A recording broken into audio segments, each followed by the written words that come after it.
Ikaw ang aking bahala sa gabing madilim. Ikaw ang bawat sana sa lahat ng hiling.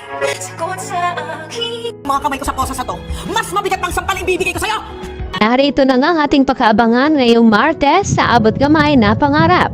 Dahil hindi nga kumbinsido itong si Annalyn Santos na nagsasabi ba talaga ng totoo itong si Zoe. Dahil sa nakita nga dito ni Annalyn na isang bonnet, na yun din ang nakita niya dito kay Moira nung suot niya iyon nung nakita ni Annalyn. At dahil tumitindi pa ang hinala dito ni Annalyn dahil dito sa return call na ibinigay naman ng receptionist. At sakto nga na si Annalyn ang napagtanuan at tinawagan niya pa itong number na ibinilin dito nga sa receptionist na ito. Kaya dito na kumpirma ni Annalyn na hindi nagsasabi ng totoo itong si Zoe at hindi lang. Unang pagkikita daw nila ni Moira dahil may ebidensya nga siyang sinasabi dito nga kay Doc RJ at kay Lynette. Upang matrace dito ni Annalyn itong si Zoe at itong si Moira ay mas nagiging matalino itong si Annalyn at nilagyan niya ng track device itong bag ni Zoe na hindi niya ito namalaya ni Zoe. Dahil nagtataka itong si Zoe na may payakap-yakap pa ito si Annalyn nang naabutan niya na nagpaalam ito si Annalyn ay si Zoe dito sa kanyang ama na may kikitain daw siya na isang kaibigan. At hindi naman sumama ito si RJ dahil gusto sanang niya sumama subalit sinabi dito ni Zoe na wag ng araw. At nagkukunwari naman ito si Annalyn na mamamasyal sana sila, subalit hindi na siya nagpupumilit kay Zoe na samahan ito. Upang makumpirma nga nila kung nagsasabi ba talaga ng totoo itong si Zoe at kung sino ang kanyang imimit. At dito na nga, madamdamin at emosyonal naman nagkita ang mag-ina na si Zoe at itang si Moira. At dito nga na sinabi ni Zoe na huling pagkikita na lang ba daw nila iyon.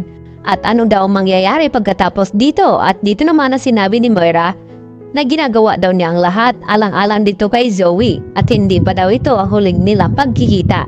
At habang nagyakapan itong dalawa ay hindi nila na malaya na nasa likuran ng paranila itong si RJ kasama itong mga pulis.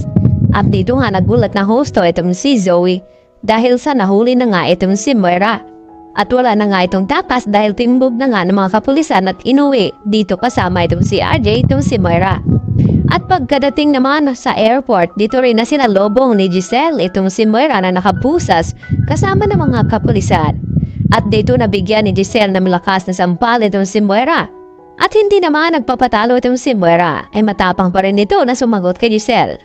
Na kapag nakawala daw itong kanyang kamay sa pusas na iyon at makatakas, ay mas mahigit pa na sampalang ibibigay niya dito kay Giselle.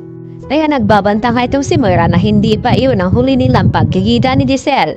At hindi pa siya matutuluyang makulong dahil may mga binabalak pa nga itong si Moira sa tangkang pagtakas. Sa kabilang banda, hinagulat naman ni Carlos na makausap itong attorney na idudunit na lamang kunwari itong kanyang binigay na pera upang makalabas.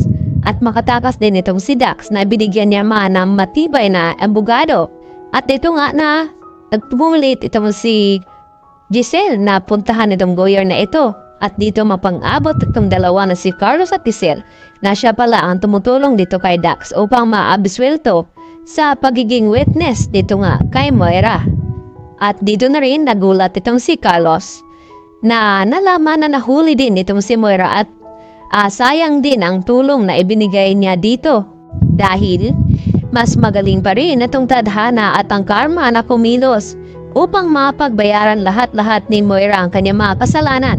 Subalit hindi pa nagtatapos dito dahil mas marami pang mga mangyayari. Kaya yan naman ang ating mga pakaabangan at tutukan sa mga susunod na mga episode. Dito lamang yan sa Abot Kamay na Pangarap.